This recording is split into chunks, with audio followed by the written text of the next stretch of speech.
اس وقت کی بات ہے جب کہ سلطنت مغلیہ کا خورشید اقبال ڈوب چکا تھا اور سرحد سے لے کر مدراس کے ساحل تک سارا کشور ہند انگریزی اقتدار کے زیر نگیں تھا۔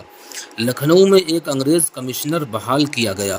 چونکہ اس وقت کی دفتری زبان فارسی تھی، اس لیے کمشنر کو فارسی زبان سیکھنے کی شدت سے ضرورت محسوس ہوئی اور اس کے لیے لکھنؤ کے مشہور فارسی داں ملا سراج الدین کی خدمات حاصل کر لی گئیں۔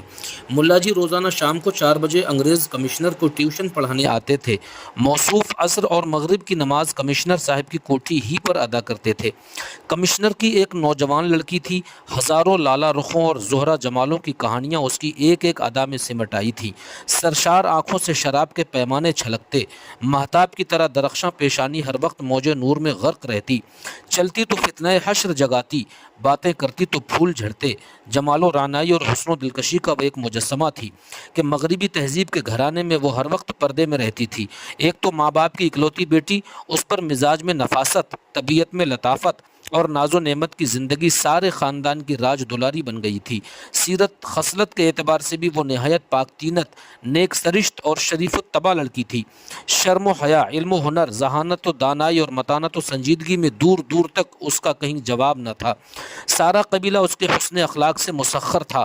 غیرت فطری ہی کا نتیجہ تھا کہ والدین کے اسرار کے باوجود کبھی وہ گرجا گھر نہیں جاتی تھی۔ سن شعور میں قدم رکھتے ہی اس نے باہر کی درسگاہ سے اپنا سلسلہ تعلیم منقطع کر لیا تھا اور اب گھر پر ہی شریف معلمات کے ذریعے اس کی تعلیم کا بندوبست کر دیا گیا تھا۔ علوم و فنون کی مختلف شاخوں میں مہارت رکھنے والی معلمات اپنے وقت پر آتی تھیں اور سبق دے کر چلی جاتی تھیں۔ تدریس کا یہ سلسلہ صبح 8 بجے سے شام کے 4 بجے تک جاری رہتا تھا۔ ملا جی کو آئے ہوئے کئی مہینے گزر چکے تھے۔ کمشنر صاحب فارسی کی ابتدائی کتابیں ختم کر چکے تھے اور اب حضرت سعدی کی گلستان چل رہی تھی۔ کہتے ہیں کہ ملا جی بہت خوش الحان قاری بھی تھے۔ جب مغرب کی نماز میں وہ جہر سے قرآن پڑھتے تو کمشنر صاحب کی پوری کوٹھی عالم قدس کے نغموں سے گونج اٹھتی تھی۔ ایک دن کمشنر صاحب کی صاحبزادی ٹھیک مغرب کے وقت اس کمرے کے قریب سے گزری جہاں ملا جی نماز پڑھ رہے تھے۔ قرآن کی آواز سن کر اس کے قدم اچانک رک گئے۔ چند ہی لمحے کے بعد دروازے کے قریب آ کر کھڑی ہو گئی۔ قرآن کے سحر حلال سے دل کے گھائل ہونے میں ذرا بھی دیر نہ لگی۔ آنے واحد میں ایک طبیب و طاہر روح تجلیات قرآنی کی بارش میں شرابور ہو گئی۔ زندگی میں پہلی بار اس نغمہ حیات سے اس کے کان آشنا ہوئے تھے۔ ایک نامعلوم کیف سے وہ بے خود ہو گئی۔ عالم اشتیاق میں وہ پھر آگے بڑھی اور پردے کی اوٹ سے ملا جی کو ایک نظر دیکھا۔ نماز کی حیت عبادت دیکھ کر وہ حیرت میں ڈوب گئی۔ ہاتھ باندھ کر ساکت و مؤدب کھڑے رہنا، پھر سر نگو ہو جانا اور اس کے بعد ماتھا ٹیکنا، عجز و نیاز کی یہ ادائیں اس کی آنکھوں کے لیے اچنبے سے کم نہیں تھی۔ اب سے پہلے اس کی آنکھوں نے یہ روح پرور مناظر کبھی نہیں دیکھے تھے۔ جب تک ملا جی نماز پڑھتے رہے وہ تصویر حیرت بنی دیکھتی رہی۔ نماز ختم ہو جانے کے بعد جب وہ واپس لوٹی تو جذبات کے سمندر میں ایک تلاطم سا تھا۔ دل از خود اندر سے کسی نامعلوم سمت کی طرف کھینچا جا رہا تھا۔ اس دن ساری رات اپنے بستر پر کروٹیں بدلتی رہی۔ آیت قرآنی کا کیف اور نماز کی روحانی کشش ایک لمحے کے لیے بھی اس کے ذہن سے اوجھل نہیں ہو رہی تھی۔ وہ ساری رات سوچتی رہی کہ شیریں نغموں کی سحر ترازی مسلم، لیکن قرآنی نغمہ کا یہ اثر جس نے دل کے کشور کو تہو بالا کر دیا ہے، اسے صرف خوش الہان آواز کا نتیجہ نہیں قرار دیا جا سکتا۔ یقیناً اس کے پیچھے کوئی ایسی حقیقت بول رہی ہے جس کا رشتہ روح انسانی کے ساتھ منسلک ہے۔ پھر اگر ناز نشست و برخاست ہی کا نام ہے تو پھر میرے دل کو کیا ہو گیا ہے؟ قیام و قعود کے سوا انسانوں کی زندگی میں کیا ہے؟ پھر دنیا میں کتنے دل ہیں جو کسی کی نشست و برخاست پر عاشق ہوئے ہیں؟ اگر واقعتاً نماز کی یہی حقیقت ہے تو دل دیوانہ کی لغزش میں کوئی شبہ نہیں ہے۔ پھر سوچتی ہے کہ اتنی آسانی سے دل کی تقصیر کا فیصلہ نہیں کیا جا سکتا۔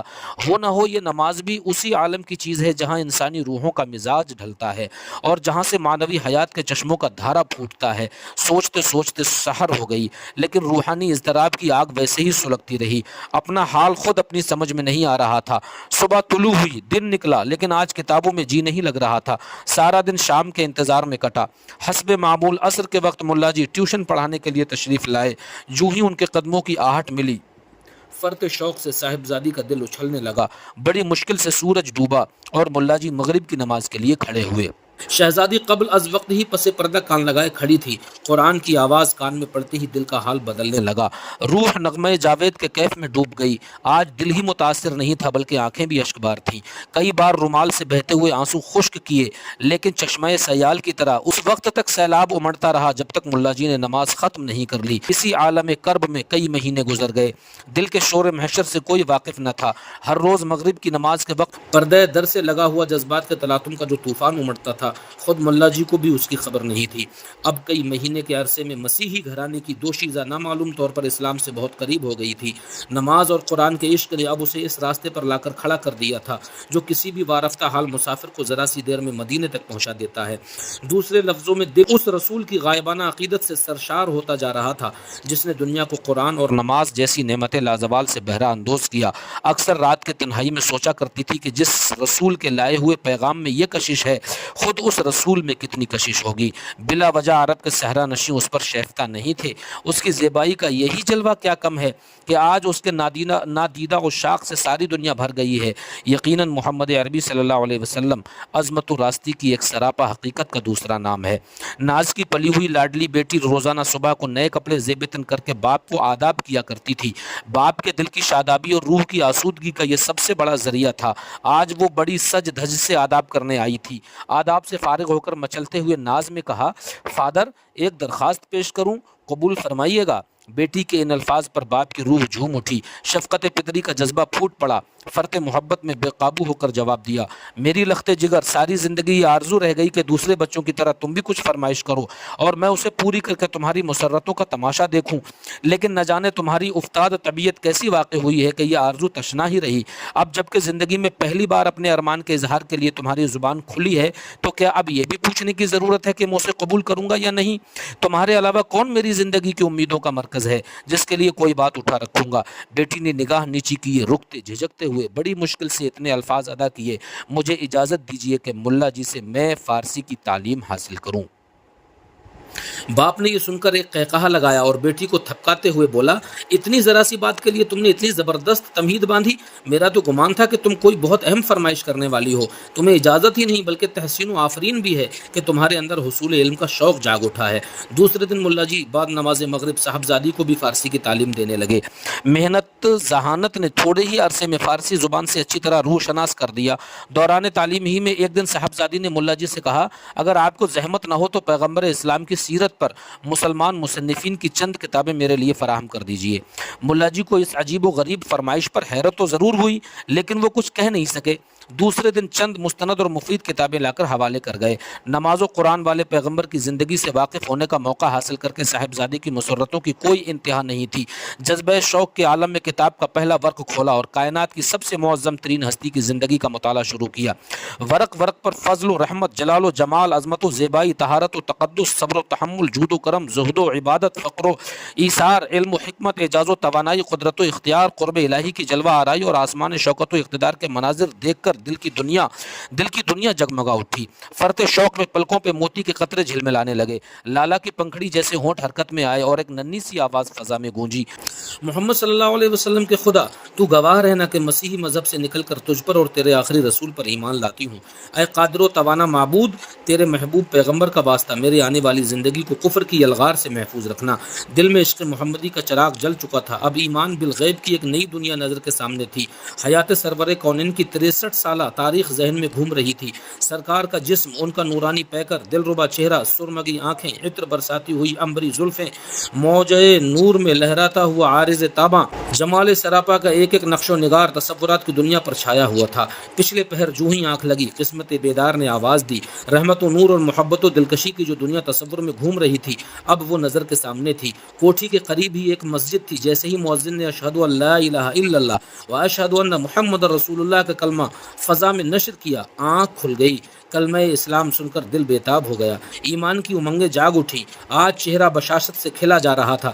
کونین کی ارجمندی بال بال سے پھوٹ رہی تھی۔ ایک لالا رخ حسینہ کا اپنا ہی جمال کیا کم تھا کہ وہ چشمے نور میں غوطہ لگا کر آ گئی تھی۔ اب تو گل قدے فردوس کی حور معلوم ہو رہی تھی۔ فرط تابندگی سے چہرے پر نظر جمانا مشکل تھا۔ حسن و دلکشی کی یہ نمایاں تجلی دیکھ کر ماں باپ کو بھی حیرت ضرور تھی، لیکن وہ اسے حضرت مریم کی عقیدت کا فیضان سمجھ رہے تھے۔ اس دن کافی انتظار کی زحمت اٹھانے پڑھانے کے بعد ملا جی تشریف لائے۔ نماز مغرب سے فراغت کے بعد صاحبزادی پڑھنے کے لیے حاضر ہوئی۔ جو ہی چہرے پر نظر پڑی ملا جی کی آنکھیں پھٹی کی پھٹی رہ گئیں۔ صاحبزادی نے کہا، حیرت نہ کیجیے، مجھے کلمہ پڑھا کر میرے اسلام پر گواہ بن جائیے، اور دیکھیے میں نے اپنا نام فاطمہ رکھ لیا ہے، آئندہ مجھے اسی نام سے یاد کیجیے گا۔ ملا جی بہت کمزور دل آدمی تھے۔ بڑھاپے میں کمشنر صاحب کو پڑھانے کا جو موقع مل گیا تھا اسے وہ بہت غنیمت سمجھتے تھے۔ پھر صاحبزادی کے حالات سے بھی بے خبر تھے۔ لرزتے ہوئے صاحبزادی کو جواب دیا، دل کا مسلمان ہو جانا خدا کے تئیں نجات کے لیے کافی ہے صاحبزادی، نہ ابھی اپنے اسلام کا آپ اعلان کریں جب بھی فلاح اخروی کا استحقاق کہیں نہ جائے گا۔ مجھے اندیشہ ہے کہ میں آپ کو کلمہ پڑھا کر اسلام میں داخل کر لوں اور اس کی اطلاع کمشنر صاحب کو ہو گئی تو ہم پر بھی وبال آئے گا اور آپ کی زندگی بھی خطرے میں پڑ جائے گی۔ صاحبزادی ملا جی کی کمزوریوں سے واقف تھی، یہ جواب سن کر خاموش ہو گئی۔ فارسی کی تعلیم ختم ہو جانے کے بعد فاطمہ نے قرآن مجید کی تعلیم کا سلسلہ شروع کیا۔ ملا جی کی آمد و رفت کا سلسلہ منقطع نہیں کرنا چاہتی تھی، اسے توقع تھی کہ مستقبل کی کوئی ضرورت بھی ان سے متعلق ہو سکتی ہے۔ اب فاطمہ گھر والوں کی نظروں سے چھپ چھپا کر نماز بھی پڑھنے لگی تھی۔ صبح کے وقت قرآن کی تلاوت بھی کیا کرتی تھی، چونکہ اس کے کمرے میں ابتدا ہی سے کسی کو داخل ہونے کی اجازت نہیں تھی، اس لیے اس کی زندگی کا اکثر حصہ صیغہ راز میں تھا۔ دل کے خاموش انقلاب کی گو والدین کو خبر نہیں تھی، لیکن باطن کی تطہیر اور روحانی تقدیس کا اثر نامعلوم طور پر اس کے گرد و پیش میں نمایاں تھا۔ خاندان کے دلوں میں صرف اس کی محبت و شفقت ہی کا نہیں، توقیر و احترام کا جذبہ بھی پیدا ہو گیا تھا۔ اس کی شخصیت کا اثر بغیر کسی ظاہری سبب کے لوگوں کے تحت الشعور پر چھاتا جا رہا تھا۔ وہ رات کی تنہائی میں اپنی خوابگاہ کے اندر کیا کرتی تھی اس کی خبر کسی کو بھی نہ تھی، لیکن ملا جی کے ذریعے صرف اتنا معلوم ہو سکا تھا کہ وہ اپنی زندگی کو سرور کونین کی زندگی کے سانچے میں ڈھالنے کا بہت زیادہ اہتمام کرتی تھی۔ سب کے سو جانے کے بعد وہ اپنا کمرہ اندر سے بند کر کے عشاء کی نماز پڑھتی، اس کے بعد سو جاتی، پھر تہجد کے لیے اٹھتی اور تا دم سحر گریہ و مناجات، تسبیح و تحلیل اور درود و سلام میں مشغول رہتی۔ اس کے دل کا آئینہ اتنا شفاف ہو گیا تھا کہ عالم غیب کے انوار و اسرار کا وہ کھلی آنکھوں سے تماشا دیکھا کرتی تھی۔ اب آہستہ آہستہ اس کی زندگی کا رشتہ دوسرے مشاغل سے ٹوٹتا جا رہا تھا، گھنٹوں وہ کھوئی سی رہنے لگی۔ اس کی روح کی لطافت اتنی بڑھ گئی تھی کہ کئی دن بغیر کسی ذوف و نقاہت کے وہ روزے میں گزار دیتی تھی۔ ایک دن ملا جی جب شام کے وقت پڑھانے آئے تو انہیں معلوم ہوا کہ صاحبزادی آج کچھ علیل ہیں، اس لیے وہ نہیں پڑھیں گی۔ جو ہی وہ واپس جانا چاہتے تھے کہ آیا نے اطلاع دی، صاحبزادی اپنے حجرہ خاص میں آپ کو بلا رہی ہیں۔ ملا جی ہمت کر کے کمرے کے اندر داخل ہوئے، دیکھا تو فاطمہ بستر پر دراز تھی۔